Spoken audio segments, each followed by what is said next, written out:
మా మాటలు కాబట్టి నమ్ముతారనే ఆలోచన ఇంకా నమ్ముతా ఉన్నట్టు ఇంకా మాట్లాడుతూ ఉన్నారు. పాలమూరులో ఒకప్పుడు అమాయకులం కాబట్టే మీలాంటి మోసగాళ్ళకు ఓట్లేసి ఎంపీలను గెలిపించి అధికారం ఇప్పించి అని చేస్తే మా జిల్లాను మోసం చేసిన వ్యక్తులు ముఖ్యంగా నీవు మీ మామగారు మా జిల్లాను పూర్తిగా వెనుకబడుతనానికి కారకులే మీరు.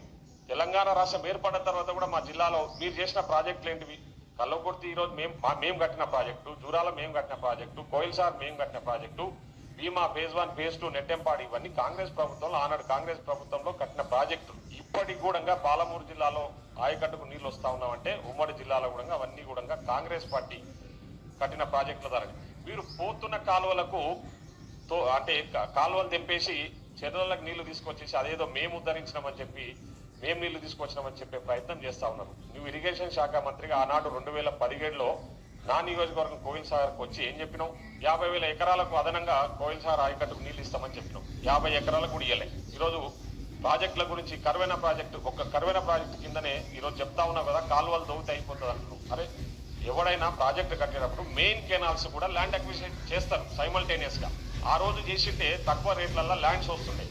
కానీ మీరున్నంత వరకు కూడా కనీసం ల్యాండ్ అక్విజిషన్ కు కనీసం నోటిఫికేషన్ కూడా ఇవ్వలేదు. ఎక్కడ కూడా మెయిన్ కెనాల్స్ కు ఒక్క దగ్గర 1 ఎకరా లాయకట్టు 1 ఎకరా కూడా ల్యాండ్ అక్విజిషన్ చేయలే. ఇవన్నీ పెండింగ్ పెట్టేసి ఇవన్నీ గాలికి వదిలేసి ఈరోజు పాలమూరు మేము కంప్లీట్ చేసినాము, 90% కంప్లీట్ చేసినాము, 10% కంప్లీట్ చేస్తే మొత్తం నీళ్ళు వస్తాయని చెప్పేసి పాలమూరు ప్రజలను మోసం చేసే ప్రయత్నం చేస్తారు. మీరు పాలమూరు ప్రజలను మోసం చేసిరు కాబట్టి మన జరిగిన ఎన్నికలలో 12 సీట్లలో మీరు ఓడిపోయినరు. అది మర్చిపోయి ఈరోజు వచ్చేసి మళ్ళా ఈరోజు నీ పక్కల కూర్చొని నిన్న మీటింగ్ లో కూర్చున్న నాయకులు ఒక్కరోజన్నా పాలమూరు రంగారెడ్డి ప్రాజెక్టును పూర్తి చేయాలని నిన్ను కానీ కేసీఆర్ గారిని ఒక్కరోజన్నా అడిగిరా? ఈరోజు ఏదో చెప్తా ఉన్నారు పాలమూరు ప్రజలకు మోసం జరుగుతూ ఉంది, పాలమూరు 2 ఏళ్ల నుంచి ఏం జరుగుతలేదని.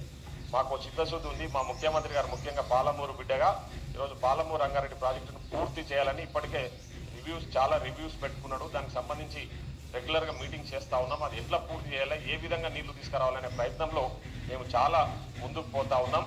దానికి సంబంధించిన కోర్టు కేసులన్నీ కూడా క్లియర్ చేసుకొని ఎందుకంటే మీ వల్ల అన్ని ఇష్యూసే ఉన్నాయి అక్కడ.